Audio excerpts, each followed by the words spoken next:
নমস্কার বন্ধুরা, রিবার ইউটিউব চ্যানেলে আপনাদের সকলকে স্বাগত। দেখছেন বন্ধুরা, এখানে গাছে কত কাঁঠাল হয়েছে, আর এখানে বিরাট বিরাট আমাদের আম গাছ। তো আজকে আমি আর দাদা চলে এসেছি এই আম বাগানে। তো এখানে প্রচুর আম গাছে পেকে গেছে। তো আমি আমগুলো করেছি আর দাদা গাছে উঠেছে। তো আজকে এই আমগুলো পেড়ে নিয়ে যাব। আমি একটা বালতি আর বস্তা নিয়ে চলে এসেছি।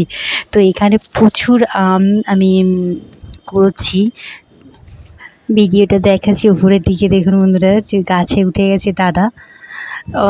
পাকা আমগুলো একটু নিচে পড়লেই ফেটে যাচ্ছে। গাছতলায় বসে বসে দাদার আমি অনেকগুলোই আম খেয়েছি। আর এবারে আমি চলে এসেছি বাড়িতে। তো আমগুলো খুব সুন্দর করে ভালো করে পরিষ্কার করে ধুয়ে নিয়েছি। এই আমগুলো দিয়ে দারুণ একটা রেসিপি আপনাদের সাথে শেয়ার করব। কড়ার মধ্যে আমগুলো দিয়ে দিয়েছি জল দিয়ে এটা ঢাকা দিয়ে দিলাম।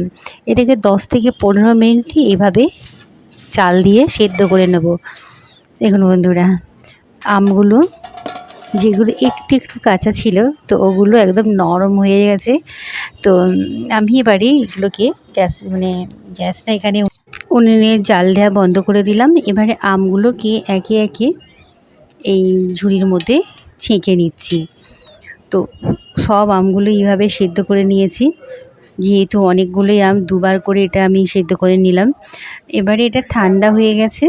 ঠান্ডার পর এটাকে আমি আমগুলো খোলাটা ছাড়িয়ে আমের রসটা বের করে নেব। যেহেতু এখন অনেক আম, তো এইভাবে যদি আমরা রান্না করে রাখি, আমরা ভবিষ্যতে এটা খেতে পারবো। তো সব আমগুলো আমি এইভাবে বের করে নিয়েছি। দেখতে পাচ্ছেন বন্ধুরা, এখানে কত আমের আঁটি আম জড়ো হয়েছে। তো এবারে কড়ার মধ্যে আমি এই আমটা দিয়ে দিলাম, আমের শাঁসটা। এটাকে দিয়ে অল্প একটু চিনি দিয়ে দিলাম। এতে কি স্বাদটা আরও ভালো লাগবে, মিষ্টি মিষ্টি টক টক দারুণ লাগবে। নাড়তে হবে অনবরত, মাঝে মাঝে এইভাবে নাড়তে হবে যতক্ষণ না এটা কম হয়ে আসছে, শুকিয়ে আসছে, ততক্ষণ এটা করতে হবে। এটা 15 থেকে 20 মিনিট এটা লেগে যাবে এইভাবে নাড়াতে নাড়াতে। তো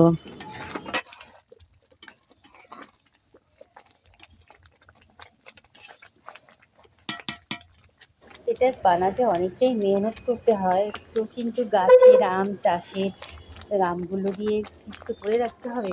তো এইভাবে আমি করে রাখছি। আর এটা বাচ্চাদের তো খুবই পছন্দ হবে।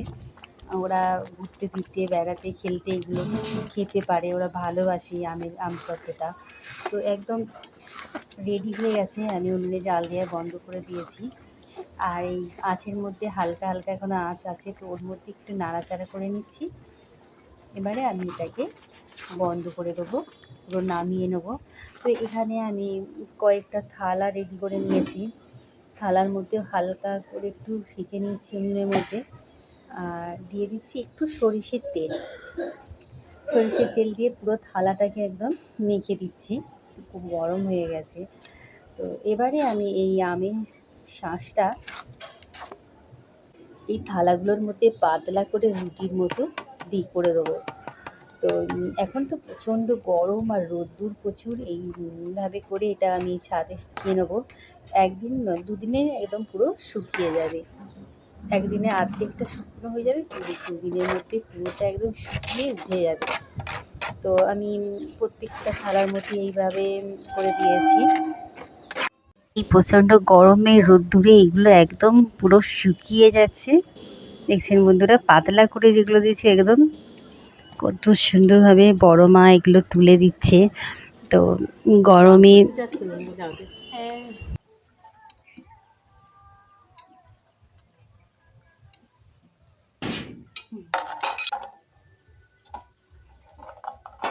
দারুণ হয়েছে।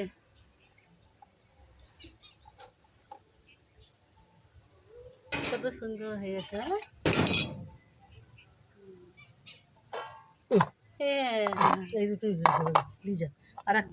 গরমে একটা খুন্তির সাহায্যে একটু হেল্প নিয়ে ব্যাস কত সুন্দর উঠে গেছে, একদম রেডি হয়ে গেছে আম সত্ত্ব। তো এইভাবে আমি বানিয়ে এটাকে সারা বছরই খেতে পারবো। তো খুব সুন্দর করে সবগুলো বানিয়ে দিলাম। এবার মাঝে মাঝে এটাকে একবার করে রোদ্দুরে দিলেই ব্যাস, এটাকে আমি অনেক দিন ধরেই খেতে পারবো। কত সুন্দর রেডি করে নিয়েছে এই যে, কত সুন্দর আমসত্ত্ব। এইভাবে বাড়িতে যদি আমরা বানাই, এটা এইভাবে শুকিয়ে আমরা অনেক দিন ধরে খেতে পারবো। আর এটা আমাদের বাড়িতে চাটনি কিংবা এমনিও আমরা এটা খেতে পারি। খুব সুন্দর, একদম দারুণ হয়েছে, খুবই সুন্দর। তো এটাকে আমরা এরকম বয়েলের সাহায্যে এটাকে রেখে দিতে পারি।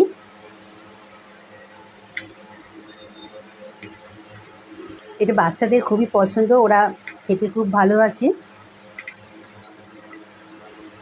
তবে একটু মাঝে মাঝে রোদে দিয়ে দিতে হবে। আর এটা দেখুন, এটা একদম পাকা আমের, তো একদম লাল লাল হয়েছে। ওটার মধ্যে একটা দুটো কাঁচা আম ছিল, কত সুন্দর হয়েছে। তো এই ডিবার মধ্যে রেখে দেবো, আর একটু মাঝে মাঝে রোদ্দুরে দিলেই হয়ে যাবে। যখন আমাদের আম খেতে ইচ্ছা করবে, আমরা এইভাবে আমের এই আমসত্ত্বটা খেয়ে আমের স্বাদ পেতে পারি। তো চাষের আমে থাকলে এটা আমরা করে, এটা খুব একটু মেহনত করতে হলো, কিন্তু দারুণ একটা খাবার তৈরি হয়ে গেল বাচ্চাদের জন্য। এবং আমাদের বাড়িতে এটা দিয়ে আমরা চাটনিও করতে পারি। তো এইভাবে আমরা স্টোর করে এটা আমি অনেক দিন ধরে খেতে পারি। তো আমার এই ভিডিওটা কেমন লাগলো কমেন্টে অবশ্যই জানাবেন। আর যারা আমার নতুন বন্ধু আছেন, আমার চ্যানেলটা এখনও সাবস্ক্রাইব করেনি, অবশ্যই সাবস্ক্রাইব করে দেবেন। এরকম আরও নতুন নতুন রেসিপি নিয়ে আমি পৌঁছে যাব আপনাদের কাছে। কমেন্টে আশা থাকবো। ভালো থাকবেন, সুস্থ থাকবেন। আমার ভিডিওতে দেখার জন্য অসংখ্য অসংখ্য ধন্যবাদ। নমস্কার, বাই বাই।